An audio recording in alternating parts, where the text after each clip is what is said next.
자, 수험생 여러분 안녕하십니까? 회계학 시간입니다. 이제 재무회계의 마지막 이제 시간이 될 것 같습니다. 제가 지금 29강을 찍었나요? 그죠? 이제 원가회계만 남았는데 원가회계는 이제 8문제가 출제되는데 거의 다 계산 문제니까 일단은 오늘 마무리 재무회계를 마무리 일단 해보겠습니다. 글쎄요, 총 이런 말씀 드릴 수 있겠습니다. 40문제가 출제되는데 여러분, 작년 기준으로 봤을 때 이론 문제가 9개, 그죠?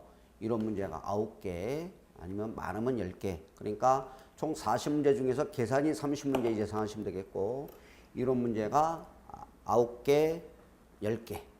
그러면 이론은 요거만 몇 번 보셨다면, 내 손 안에 회계 원리만 보셨다면 다 맞출 수 있는 문제가 아닌가.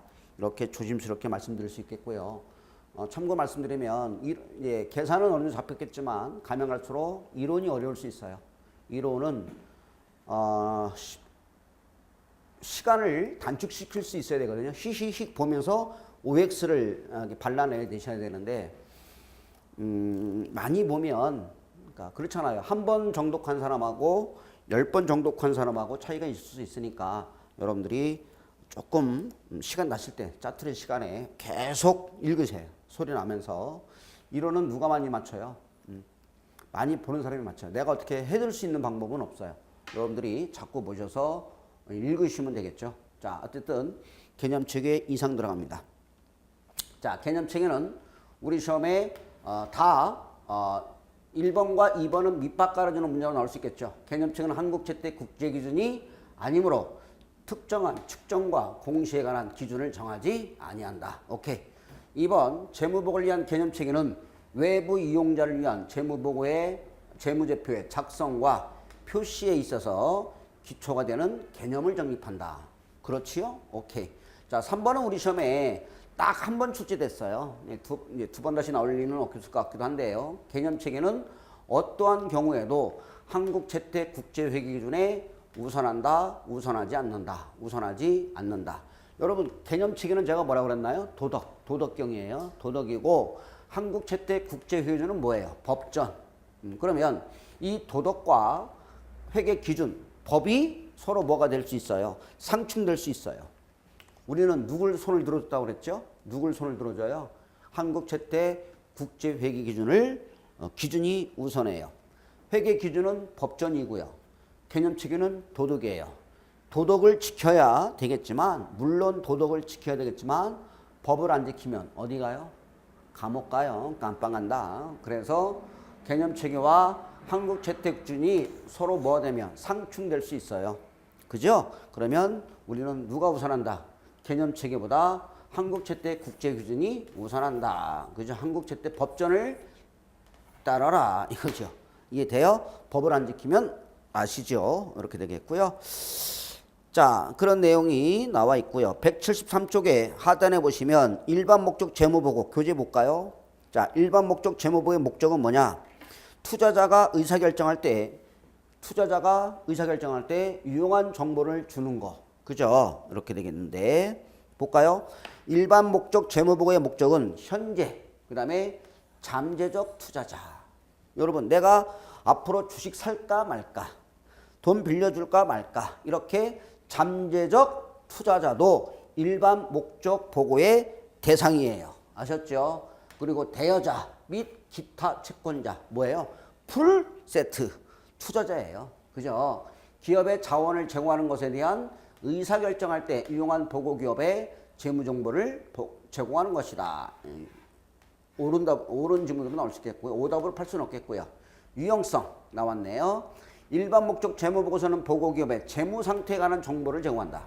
즉 기업의 경제적 자원, 뭐예요? 자산, 그리고 보고기업의 청구권에 관한 정보, 부채와 자본을 제공한다. 또는 재무보고서는 보고기업의 경제적 자원과 청구권의 변동을 시키는 거래, 즉 손익계산서, 그리고 그 밖의 사건의 영향에 대한 정보도 포함된다. 그러니까 재무제표가 있을 때 유용한 정보, 재무상태표, 포괄손익계산서, 현금흐름표, 자본변동표가 있을 때 그죠?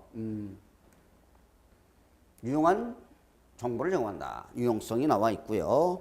참고로 보시면 되겠고요. 자, 그 다음에 174쪽으로 넘어갑니다.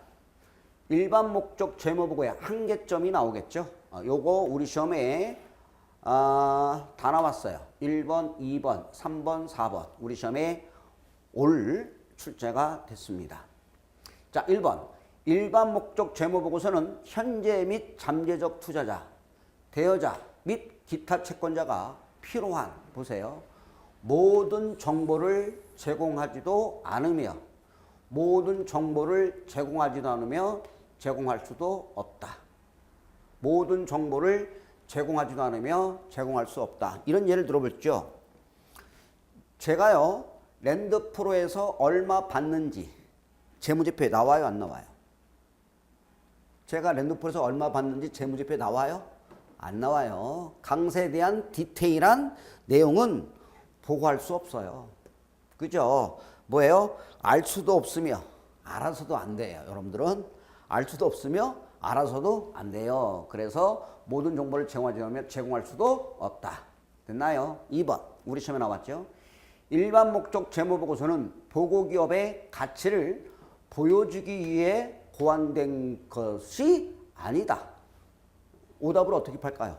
고안된 것이다. 이렇게 말랑나치게 쓰죠. 고안된 것은 아니다 그랬는데 고안된 것이다. 그러면 뭐예요? 그러면 틀려요. 여러분, 보고기업의 가치를 보여주면 안 돼요. 보고기업의 가치를 보여주면 안 돼. 여러분, 랜드프로 가치가 얼마일까요? 랜드프로의 가치가 얼마일까요? 1,000억일까요? 그러면 재무정보 어디에도 랜드프로의 가치가 1,000억이라고 어떻게 돼요? 얘기는 있어요, 없어요? 없어요. 그래서 보고기업의 가치를 보여주기 위한 것은 아니다. 그럼 뭐냐? 뭐예요? 기업의 가치를 뭐 하는데? 추정하는 데 도움이 되는 정보를 제공하는 거죠. 현재 및 잠재적 투자자, 대여자, 기타 채권자가 그 보고기업의 뭐를? 가치를 뭐 하는데? 추정하는데 도움을 준다. 이해돼요? 보고기업의 가치를 보여주면 안 돼요. 이해돼요? 그러나 그 보고기업의 가치를 추정하는 데 있어서 도와주는 거가 한계점이 되겠죠. 그 다음에 네 번째, 재무보고서는 정확한 서술보다는 상당 부분이 뭐가 개입됐나요? 추정이죠. 추정. 상당 부분이 뭐예요? 추정, 판단, 모형에 기초한다. 추정. 여러분, 상당 부분이 뭐가 돼 있어요? 상당 부분이 추정이 들어가죠. 그죠? 건물, 자, 10억 주고 샀어요. 엠빵. 자, 내용요소 10년 쓸 거야. 몇 년? 10년 동안 쓸 거야. 뭐 한 거예요? 추정이죠. 상당 부분이 들어가요. 대손율이 3%야. 뭐 한 거예요? 추정. 정액법으로 생각할 거야. 엠빵 생각할 거야. 이거 다 뭐예요? 추정이죠. 그래서 상당 부분이 추정이 들어가요. 그래서 상당 부분이 추정에 의해서 작성된다. 이렇게 보시면 되겠습니다. 됐나요? 오케이.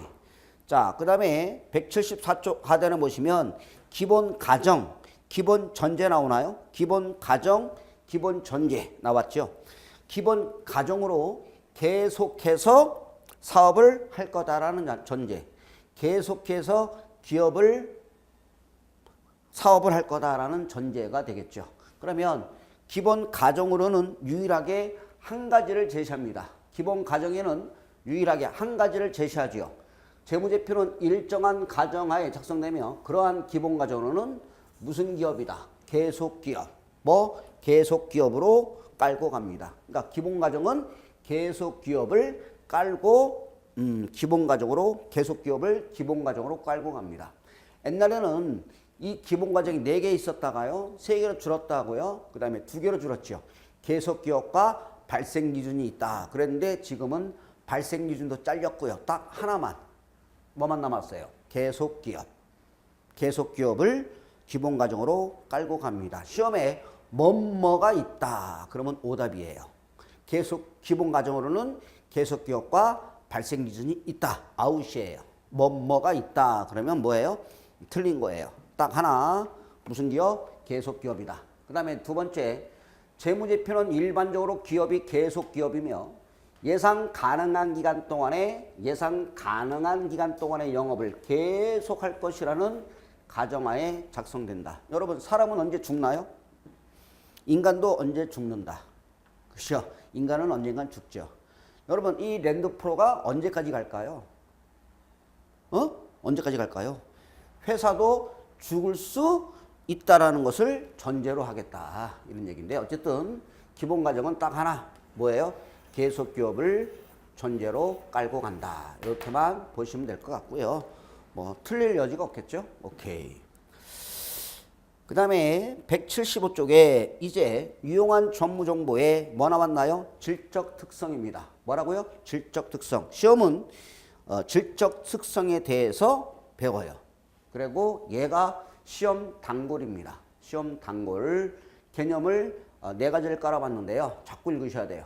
유용한 재무정보의 질적 특성은 재무제표에서 제공되는 재무정보에도 적용되며 그 밖의 방법으로 제공되는 재무정보에도 적용된다.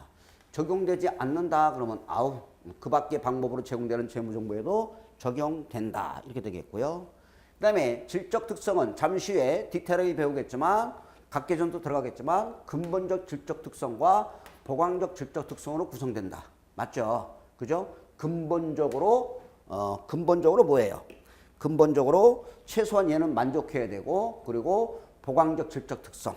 그죠? 이게 만족되면 좀 더 정보를 보강해서 이러한 정보를 만들었으면 좋겠어요. 이렇게 두 가지 되겠고 그리고 원가 제역으로는 뭐가 있다? 원가가 들 수밖에 없잖아요. 그죠? 유용한 정보가 되려면 원가가 발생할 수밖에 없겠지. 어쨌든 돈이 들어가지. 그죠? 정보를 만들려면 돈이 들어간다. 원가를 제시하고 있고요. 그러면 질적 특성은 뭐예요? 어느 정도의 정보를 보고해야 하는가? 이게 우리 질적 특성입니다. 그러면 세 번째, 재무정보가 유용하기 위해서는 뭐 해야 돼요? 목적 적합해야 돼요. 목적 적합하고 나타내고자 하는 바를 어떻게? 충실하게 표현하래요. 지금 제공하는 지금 여러분들 합격하기 위해서는 목적에 적합한 정보를 제공해야 되고요. 그리고 나타내고자 하는 바를 어떻게? 충실하게 표현하래요. 됐나요? 그리고 그 정보가 비교 가능했으면 좋겠어요. 그리고 검증 가능해야 돼요. 검증. 네가 해보나 내가 해보나 동일한 결과값이 나와야 돼요. 그죠? 네가 해보나 내가 해보나 동일한 숫자가 나와야 믿을 수 있었으면 좋겠어요. 그리고 정보는 적시에 제공했으면 좋겠어요. 적시성. 뭐라고요? 적시성. 제때 나왔으면 좋겠어요. 그리고 이해할 수 있으면 좋겠대요. 이 경우에 그 재무정보의 유용성은 뭐가 된다? 보강된다. 이렇게 나와 있습니다. 됐나요? 다시. 비교 가능하면 좋겠고요. 그 다음에 검증 가능해야 된대요. 네가 해보나 내가 해보나 믿을 수 있는 숫자가 나왔으면 좋겠고요. 그리고 적시에, 정보는 언제? 적시에 제때 나왔으면 좋겠고요. 그리고 이해 가능한 정보였으면 좋겠다. 그러면 그 정보의 유용성은 뭐가 된다? 보강된다. 됐나요? 이렇게 보시면 되겠습니다. 이해할 수 있어야 된다. 이렇게 네 가지. 그리고 또 잠시 후에 디테일하게 보겠습니다. 이런 내용이 175쪽에 나와 있고요. 됐나요? 자, 그러면 요약을 해볼까요? 자, 근본적 질적 특성이 있죠. 뭐라고요? 근본적 질적 특성. 근본적으로 얘는 최소한 만족해야 돼요. 이게 뭐냐? 근본적 질적 특성에는 두 가지가 있죠. 어느 순서인지 아셔야 돼요. 목적 적합성. 그 정보는 목적 적합한 정보이어야 돼요. 그리고 어떻게 표현하래요? 그 정보는 충실하게 표현하래요. 그러면 이렇게 해오시면 되겠네요. 우리 수험생들은 근본 목적에 충실해야 돼요. 이렇게. 근본 목적에 뭐가 돼야 돼요? 우리 수험생들은 근본 목적에 충실해야 돼요. 목표, 제가 맨 처음에 목표 그랬는데 그렇게 하지 말고요. 바꿨어요, 제가. 왜 바꾼지는 아실 거예요. 그냥 어떻게 근본 목적에 충실해야 돼요. 뭐라고요? 우리 수험생들은 근본 목적에 충실해야 돼요. 따라서 하세요. 근본 목적에 충실해야 돼요. 다시 한 번만. 근본, 목적, 목적에 충실해야 돼요. 근본, 목적에 충실해야 돼요. 이게 근본적 질적 특성이고요. 됐나요? 그 다음에 보강적 질적 특성 나오죠. 근본적으로 얘는 어떻게 돼요? 최소한 만족해야 돼요.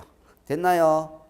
그러면 근본적으로 그 재무 정보가 유용하려면 근본적으로 그 정보가 유용하려면 목적에 적합해야 되고 그걸 충실하게 표현해야 돼요. 그 다음에 자 보강적 질적 특성은 네 가지가 있죠. 그죠? 뭐 순서가 바뀌어도 상관없어요. 뭐 첫 글자 따서 비적검이 이렇게 해도 되고 그죠? 여러 가지 방법이 있겠지만 이렇게 해왔나요? 저는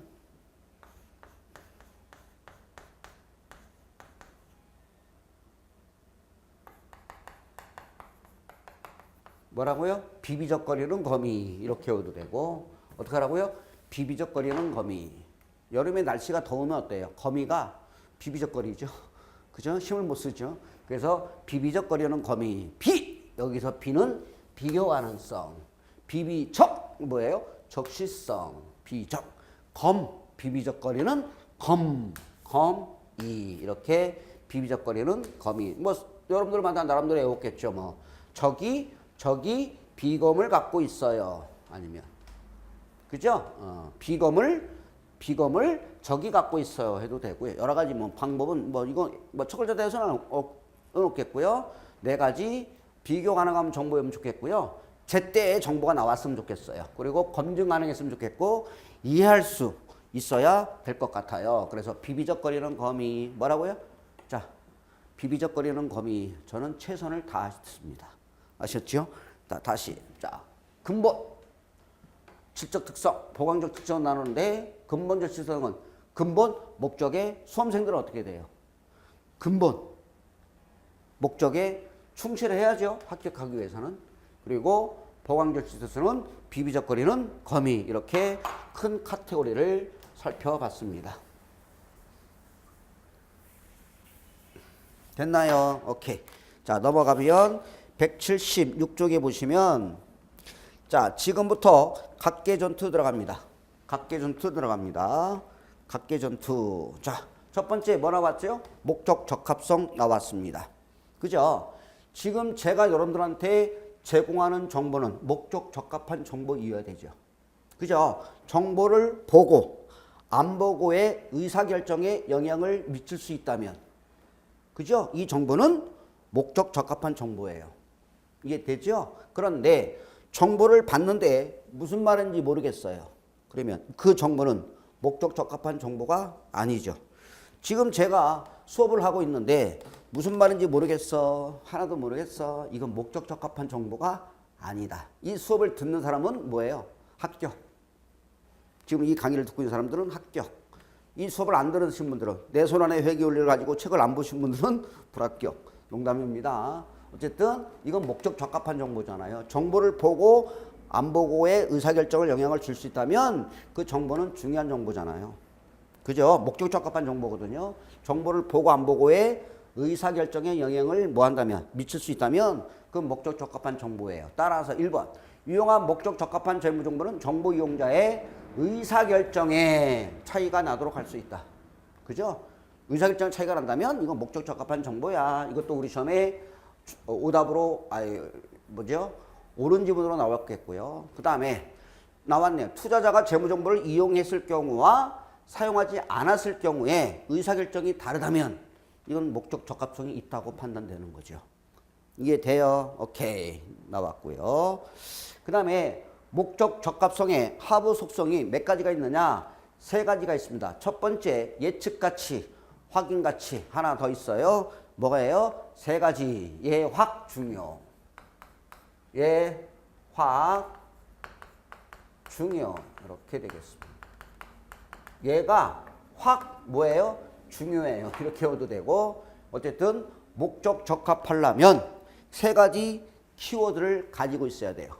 목적 적합하려면 세 가지 키워드를 가지고 있어야 돼요. 목적 적합하려면 세 가지 키워드를 가지고 있어요. 정보란 예측했으면 확인하는 게 중요해요. 이렇게 해봐요. 예측했으면. 정보란 세 가지 키워드 가지고 있어요. 정보란 예측했으면 확인하는 게 중요해요. 외우셔야 돼요. 어느 소속인지는 어느 직구석에 들어간지 아셔야 돼요. 예측가치, 확인가치. 정보란 모름지기 예측했으면 확인하는 게 중요해요. 그렇지 않아요? 정보는 예측했어. 그래. 그죠? 확인하는 게 중요하죠. 됐어요. 오케이. 자, 거기 나왔는데 한번 볼까요? 예측가치와 확인가치. 자, 보세요. 재무정보의 예측가치, 확인가치 또는 이거죠. 둘 다 있으면 좋아요. 그죠? 예측가치, 확인가치 또는이에요. 둘 다 있으면 그 정보는 의사결정에 차이가 나도록 할 수 있다. 됐나요? 오케이. 자, 그러면 자, 보세요. 두 번째. 재무정보가 예측가치를 갖기 위해서 그 자체가 예측치 또는 예측치일 필요는 있다, 없다? 없다. 우리 시험에 두 번째 주제는 예측치이어야 한다. 아웃이죠. 예측할 수 있는 정보만 제공하면 돼요. 그죠? 예측할 수 있는 정보만 주면 되는 것이 예측치는 써줄 필요 있어, 없다? 예측치는 써줄 필요 없다. 이런 얘기죠. 보세요. 내가 모의고사를 통해서 내 점수가 어느 정도 나올 것이다. 모의고사를 통해서 내 점수가 어느 정도 나올 것이다 라고 뭐 할 수 있나요? 예측할 수 있어야 돼요.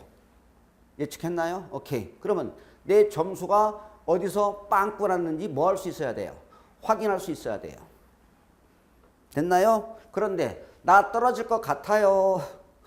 나 떨어질 것 같아요. 회사가 아니면 회사가 망할 것 같아요. 말할 필요는 없다. 예측할 수 있는 정보만 주면 되지 예측치는 써줄 필요가 없다. 이거 예측치이어야 한다. 이것도 작년에 21회 때 나왔고요. 17회 때도 나왔죠. 두 번 나왔어요. 예측치일 필요는 없다. 돼요? 예측할 수 있는 정보만 주면 돼. 네? 그 자체가 예측칠 필요는 없다. 이해됐나요? 오케이. 이렇게 되겠고요. 자, 그러면 예측했으면 뭘 해봐야 돼요? 확인해야 되죠. 그죠? 예측했으면 뭘 해야 돼? 확인. 그 재무정보가 과거평가에 대해서 피드백을 제공한다면 뒤돌아보는 거죠. 그러면 과거평가를 뭐 하거나 확인하는데 그 변경을 시킨다면 확인하거나 변경시킨다면 무슨 가치를 갖는다?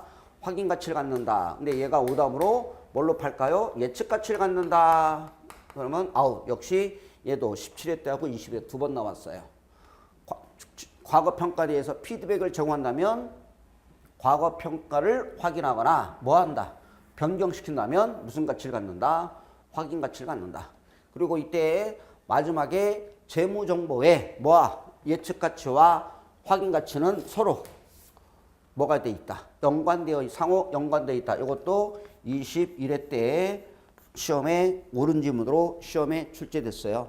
그러니까 한마디로 말하면 정보란 모름지기 예측하고 확인하는 게 중요해요. 그렇지 않아요? 그 정보를 보고 예측할 수 있어야 되고 확인할 수 있어야 되고 그죠? 그 예측치가 맞는지 되돌아보고 피드백을 제공해서 확인 가치를 갖고요. 그리고 중요한 정보이어야 돼요. 됐나요? 오케이. 그러면 이제 마지막 키워드가 목적 적합성의 예측가치, 확인가치, 중요성. 예확, 중요. 그러면 마지막 키워드가 뭐예요? 중요성이죠. 그죠? 그러면 그 정보가 누락되거나 이것도 우리 시험에 출제됐네요. 잘못 기재된 경우에 보고기업의 재무보고에 근거한 정보 이용자의 의사결정에 영향을 줄 수 있다면 그 정보는 뭐다? 중요한 것이다. 정보를 누락됐어요. 잘못 기재됐어요. 근데 정보 이용자의 의사결정에 영향을 미칠 수 있다면 그 정보는 중요한 정보죠. 그죠? 그렇죠. 이렇게 되겠고요. 그 다음에 얘는 좀 어려울 수 있는데요. 시험에 나오지는 않았어요. 회계기준위원회는 포인트만 볼게요. 회계기준위원회는 중요성에 대한 획일적인 계량 임계치를 정하거나 임계치. 그러니까 획일화시켜서 얼마다라고 정할지, 뭐 특정한 상황에서 무엇이 중요한 것인지를 이미 결정할 수 있다 없다 요거만 포인트입니다. 있다. 임계치를 정할 수 결정할 수 있다 그럼 아웃이고요. 결정할 수 있다 없다 없다 이거죠. 여러분 중요성이라는 것은 이거죠. 여러분 삼성전자의 시가총액이 얼마냐? 330조. 몇 조? 310조. 330조. 그런데 삼성의 1억은 중요할까요? 중요하지 않을까요?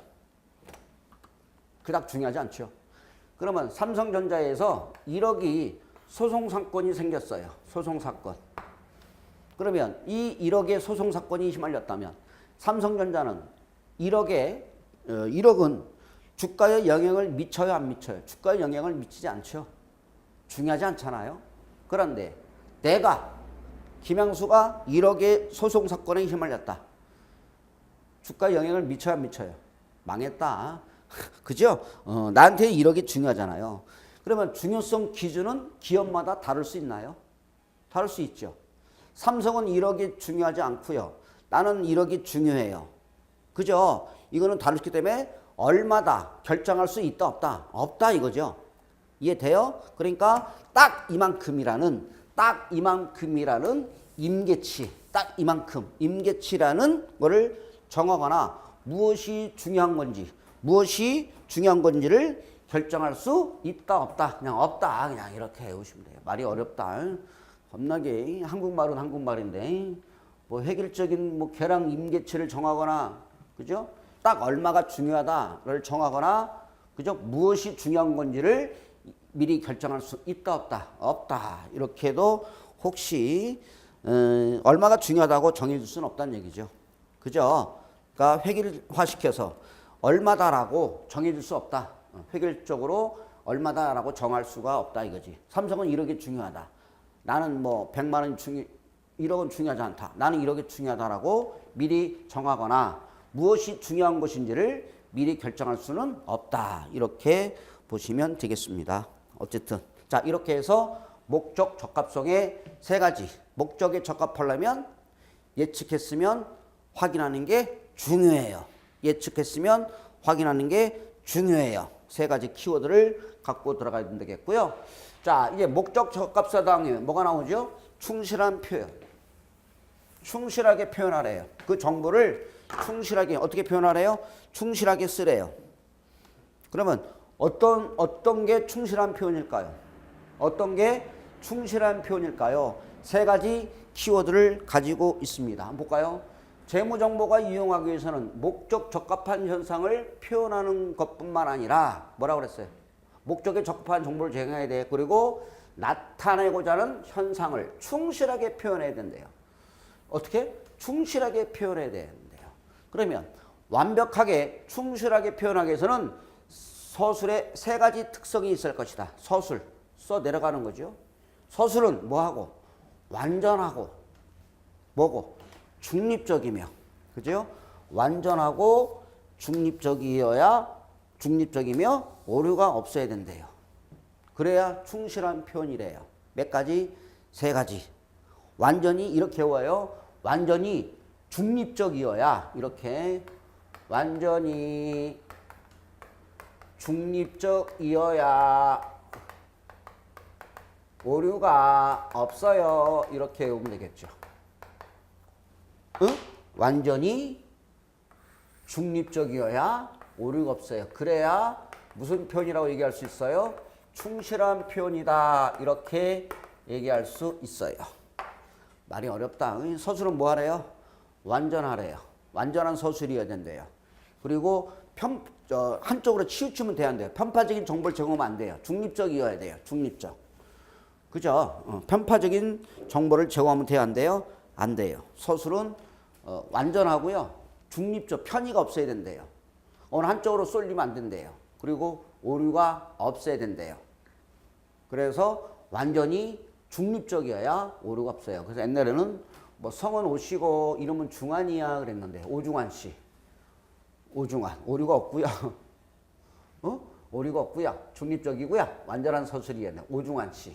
이렇게도 외워봤는데 어쨌든 서술은 완전하게 그죠? 서술이어야 되고 그 다음에 중립적으로 서술하고 오류가 없어야 쓰면 좋겠대요. 됐나요? 오케이. 이렇게 되겠고요. 그러면 자, 한 장만 더 넘겨서 마무리할까요? 충실한 표현은 세 가지 나왔죠. 완전한 서술, 중립적 서술, 오류가 없어야 된다. 한번 읽어볼까요? 완전한 서술. 보여줄 수 있는 거 다 보여주라는 얘기죠. 뭐라고 그랬어요? 필요한 기술과 설명을 포함하여 정보 이용자가 서술되는 현상을 이해하는데 서술되는 현상을 이해하는데 서술되는 현상을 전제가 뭐예요? 서술되는 현상을 이해하는데 필요한 모든 정보를 포함하는 것이다. 그죠? 됐고요. 자, 모든 그죠? 전제가 뭐예요? 서술되는 현상에 이해하는데 그죠? 필요한 정보를 포함한 것이다. 우리 시험에 나온 적은 없겠고요. 중립적 서술은 재무정보의 선택이나 표시에 편의가 없어야 된대요. 편의가 없어야 된다 이거죠. 한쪽으로 치우친 게 없어야 돼요. 그죠? 정보는 담백 깔끔해야 되잖아요. 그죠? 오케이. 오류가 없는 서술. 얘가 우리 시험에 나왔죠. 충실한 표현은 모든 면에서 정확한 것을 의미하지는 않는다. 그럼 오답을 어떻게 파죠? 충실한 표현은 모든 면에서 정확한 것을 의미한다. 이렇게 오답으로 팝니다. 여러분, 이 회계는 사람들이 하는 일 아닌가요? 사람들이 하는 일이기 때문에 완벽히 정확할 수는 없잖아요. 그죠? 오답을 어떻게 봐요? 의미한다. 이렇게 팔 수 있으니까 보시면 되겠고, 그리고 충실한 표현 그 자체가 반드시 유용한 정보를 만들어내는 것은 아니다. 이렇게 해서 요 정도는 오류가 없는 정보. 충실한 표현은 모든 면에서 정확한 것을 의미한다. 그러면 아웃이에요. 의미하지는 않고요. 왜? 사람들이 하는 일이잖아요. 그럼 완벽히 정확할 수는 없잖아요. 오케이. 그리고 충실한 표현 자체가 반드시 유용한 정보를 만드는 것은 아니다. 그래서 충실한 표현하기 위해서는 세 가지 있어요. 세 가지. 완전히 중립적이어야 오류가 없어요. 그럼 되나요? 완전히 중립적이어야 오류가 없어요. 됐나요? 자, 여기까지 하겠고요. 다음 시간에는 여러분 보강적 질적 특성 요거 하고 그리고 원가 관리회계 파트로 들어가도록 하겠습니다. 자, 여러분 고생하셨습니다. 다음 주에 뵙겠습니다. 감사합니다.